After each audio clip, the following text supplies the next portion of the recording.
আগামী কয়েকদিন ওয়েদার কেমন থাকবে? হুম প্রথমে কলকাতা দিয়ে শুরু করি।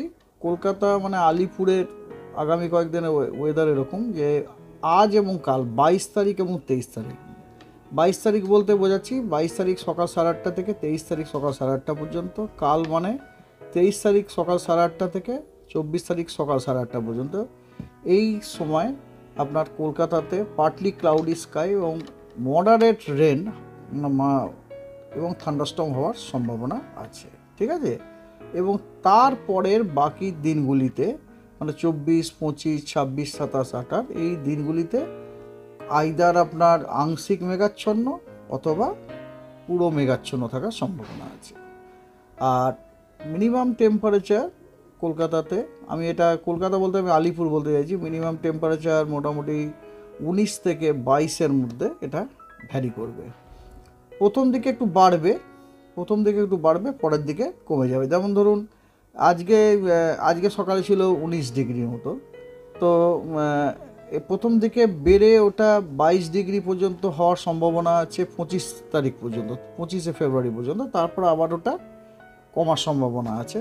তবে এই যে বাড়া বা কমা এগুলো সবই খুব একটা বেশি মাত্রায় নয়, এই ডিগ্রি 2-এর মতো আর কি, ঠিক আছে। আর ম্যাক্সিমাম টেম্পারেচারও মোটামুটি আপনার 27 থেকে 29 ডিগ্রির মতোই থাকার সম্ভাবনা আছে। এটা গেল আপনার কলকাতা আপনার আলিপুরের কথা বললাম। কলকাতাতে আরেকটি স্টেশন আছে দমদম, সেখানে ওই একই আজ এবং কাল অর্থাৎ 22 তারিখ 23 তারিখ রেন অর থান্ডারস্টর্ম শাওয়ার হওয়ার সম্ভাবনা আছে। আজকে আপনার দমদম এরিয়াতে স্ট্রং গাস্টি উইন্ড থাকারও সম্ভাবনা আছে। এবং তারপরে দিনগুলিতে অর্থাৎ 24, 25, 26, 27, 28 এগুলোতে আকাশ মোটামুটি আংশিক এবং অথবা পুরো মেঘাচ্ছন্ন থাকার সম্ভাবনা আছে। মিনিমাম টেম্পারেচার ওই একই ব্যাপার, প্রথমে আগামী কয়েকদিনে একটু বাড়বে এবং তারপরে আবার কমে যাওয়ার সম্ভাবনা আছে। তবে এই বাড়া কমাটা হচ্ছে খুবই স্লাইড আর কি, 2-1 ডিগ্রির মতো। আর ম্যাক্সিমামও আপনার মোটামুটি 28 থেকে 30-এর মধ্যে ম্যাক্সিমাম টেম্পারেচার প্রথম দিকে একটু মানে 28 থেকে 30-এর মধ্যেই থাকার সম্ভাবনা আছে।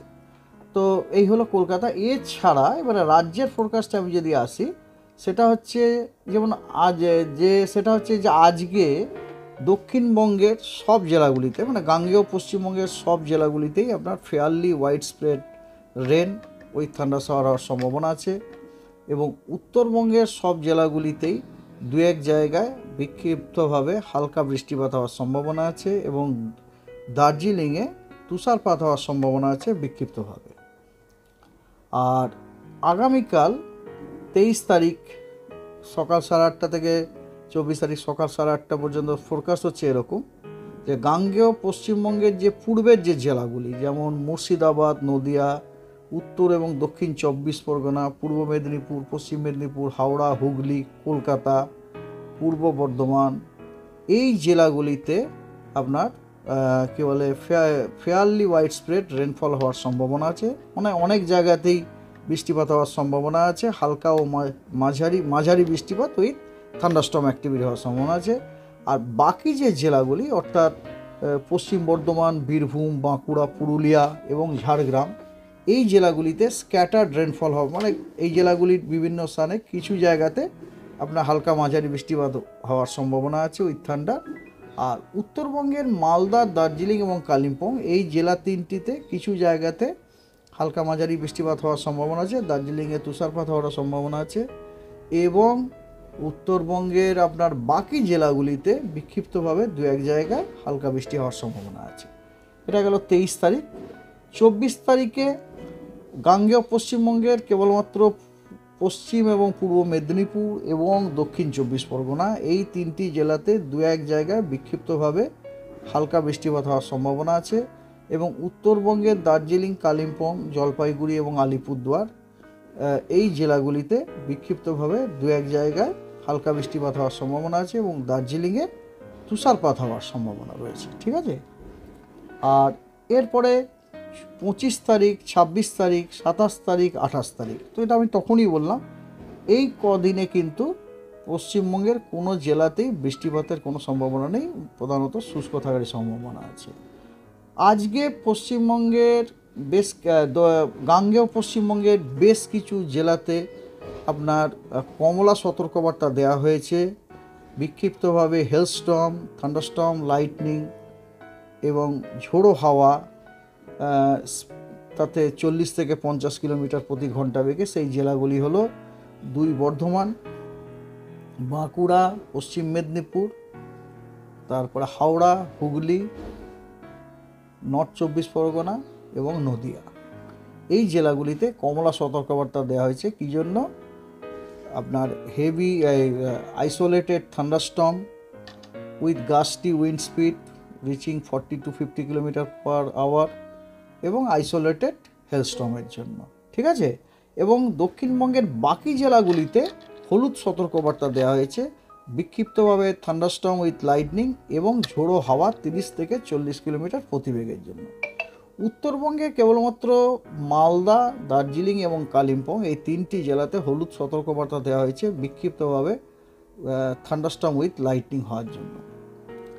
ডে 2 23 তারিখে দক্ষিণবঙ্গের পূর্বের যে জেলাগুলি, যেমন নদিয়া, উত্তর 24 পরগনা, দক্ষিণ 24 পরগনা, এই জেলাগুলিতে এবং উত্তর 24 পরগনা, দক্ষিণ 24 পরগনা এবং নদিয়া, এই জেলাগুলিতে আপনার কমলা সতর্কবার্তা দেওয়া হয়েছে আইসোলেটেড থান্ডারস্টর্ম, হেলস্টর্ম এবং ঝোড়ো হাওয়া at the speed 40 to 50 kilometre প্রতি ঘন্টার জন্য। এবং দক্ষিণবঙ্গের আরও কয়েকটি জেলা, যেমন মুর্শিদাবাদ, পূর্ব বর্ধমান, হুগলি, হাওড়া, কলকাতা, পশ্চিম এবং পূর্ব মেদিনীপুর, এই জেলাগুলিতে হলুদ সতর্কবার্তা দেওয়া হয়েছে আপনার বিক্ষিপ্তভাবে থান্ডারস্টর্ম হওয়ার জন্য, লাইটনিং হওয়ার জন্য এবং ঝোড়ো হাওয়া at the speed of 30 to 40 kilometre প্রতি ঘন্টার জন্য।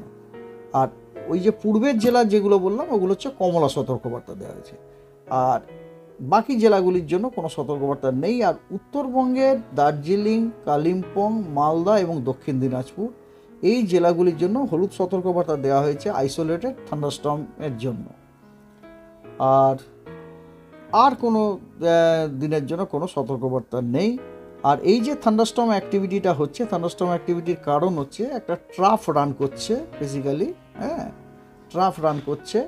সেই ট্রাফটা আপনার গাঙ্গেয় পশ্চিমবঙ্গ থেকে শুরু করে তেলেঙ্গানা পর্যন্ত যাচ্ছে এবং তার ফলে কি হয়েছে, বে অফ বেঙ্গল থেকে ময়েশ্চার ইনকারশন হচ্ছে আপনার, সেই ময়েশ্চার ইনকারশন হচ্ছে এবং এই ট্রাফটি আপনার জলীয় বাষ্পযুক্ত হাওয়াকে ওপরে ওঠাতে সাহায্য করছে এবং তার জন্যই আমরা এই থান্ডারস্টর্ম অ্যাক্টিভিটিগুলো দেখতে পাচ্ছি। ধন্যবাদ।